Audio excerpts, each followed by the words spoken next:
that I lived with, and what you're going to see behind me, by the way, I'm going to preface this with I'm not going to perfectly synchronize with the slides, but it possibly will at some point, which is a sheer coincidence, in which case it'll be magical. Amen.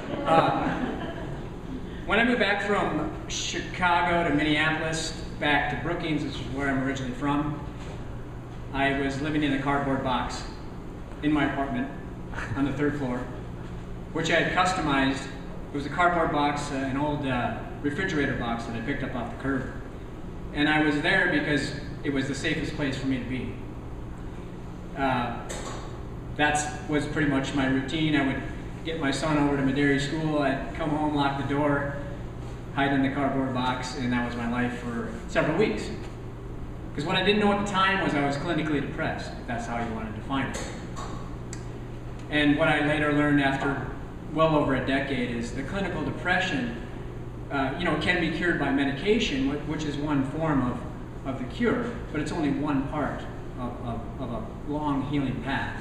And once you can learn to accept the depression as a gift, which is what I eventually became able to do, you treat it with some responsibility, and you realize I'm in this for the long haul. You can swallow the pills, which does work. Some of the best times of my life and some of the worst times of my life have been on depression. I've been completely joyful on them, and I've also been physically banging my head on a wall because I could not feel anything. So they're very dangerous. They need to be treated with respect, and a lot of times it takes a lot of effort, different doctors to find the right medication. Other ways to heal from that, though, are to treat it as a gift.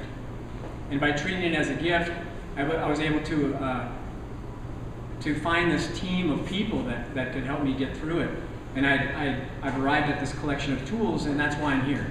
To offer people insight if you're going through depression, if down the road you find yourself depressed or someone that you know that's depressed, your first reaction might be, because of what we're led to believe, is, well, you need to go see a doctor, and that's great. Go see the doctor, and also consider some other options that you can do in conjunction with the medication, like exercise. It's been proven the most effective thing to do when you're depressed is to get out and walk. It's something that we can all do. It's free. It's freely available. The things you eat, walk the perimeter of a grocery store. That's where all your whole foods are. It feeds the mind as well as fuels the body.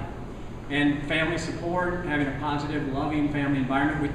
We heard already today about the Sufi and about these beautiful forms of love. Love is completely healing for depression. And are you going to sit there at someone's bedside who's suicidal and say, well, you need to accept love more. You need to love more. Go find. Well, that's part of it. So we need to be somewhat realistic about where this person is in the stage of depression, and you need to just consider some of these things. And I certainly wouldn't be able to be up here if I wasn't fully confident that I've gone through all the conventional approaches of medication. And again, I'm not up here to say that that's not part of the solution. I understand the science of depression, that it affects the neurotransmitters, but so do things like poetry, riding a bike, traveling, singing. I mean, all these things can add up to help you become more joyful, to learn more about yourself. And lately I've been experiencing Healing the Inner Child workshop, which is offered up in Watertown at the Mother of God Monastery. And Sister Emily is a firm believer that the worlds of depression can happen on many different levels, but she's convinced that from all the people that she's met with that are suffering from depression on all different levels, it stems from not fully understanding your inner child.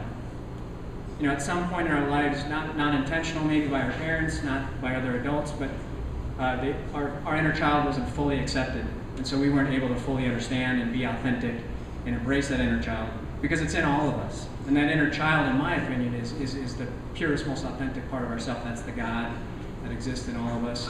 And the closer that we're aligned with that, the more we're able to see that in other people and be confident in ourselves, and also help others become more confident and loving and accepting. And by the way, one last thing I want to say is, when you see someone who's depressed, don't think you have to fix it. Let them suffer through it, as long as they're not suicidal. Because it is a gift, and it is something that when they go through the process of suffering and can figure out these tools on their own with some help and some feedback from you, you become a much more joyful person in the end. So thank you very much.